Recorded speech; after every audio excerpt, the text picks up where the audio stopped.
आज का हमारा सूत्र है अतो भिस ऐस। यह विधि सूत्र है। सूत्र की वृत्ति है अदंतात अंगात परस्य भिस ऐस स्यात् अनेकालसित सर्वस्य। अदंत अंग से परे भिस को ऐस आदेश होता है।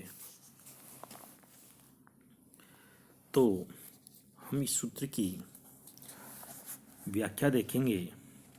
सूत्र की व्याख्या में अतः अंगात विषह ऐस, अतः अंगात विषय ऐस। अतः से यहाँ पर तदंत विधि हो जाती है। तदंत विधि होने से यहाँ पर सूत्र का अर्थ होगा अदंत अंग से परे विष को ऐस हो जाता है। यह आदेश तस्मादित्युतरस्य द्वारा अदंत अंग से परे विष का होना है। विषय ये षष्ठी निर्दिष्ट है। अतः अलो अंत्यस्य से उसके अंत्य अल सकार को यह आदेश होना चाहिए।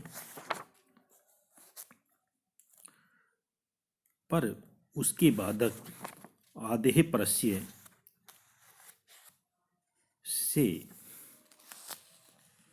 तो भिस के आदि अल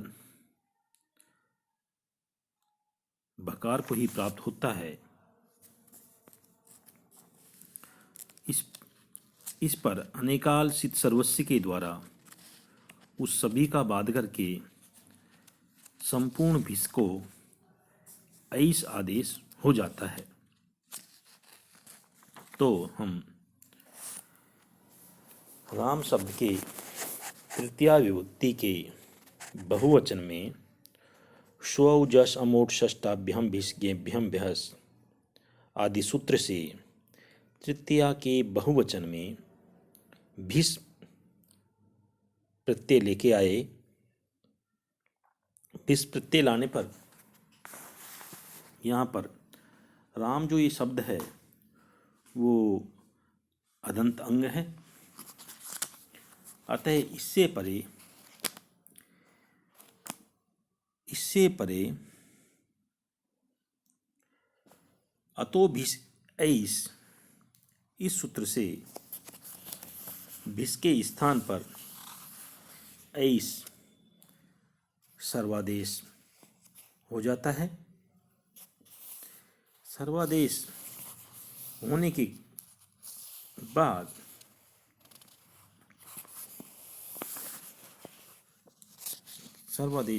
बाद में हम वृद्धि रेची इस सूत्र से पूर्व पर के स्थान पर वृद्धि करने पर रामही से ऐसा प्रयोग बनता है। अचिह्नम परेण संयोजम से संयोग कर लेंगे। हलंत्यम, इस सूत्र से अंतिम सकार की संज्ञा प्राप्त हुई, लेकिन नए विभक्त तुष्मा से निषेध हो जाता है। तो सजुसुरु से के स्थान पर रू। उपदेश से अजनुनासिक इत से सूत्र से रू में उ की संज्ञा, तस्य लोपे से लोप। तो राम रे बसता है। विरामो अवसानम से रे की अवसान संज्ञा, खरव अवसान और विसर्जनीय से रे को विसर्ग करने पर राम ही ऐसा प्रयोग निष्पन्न होता है।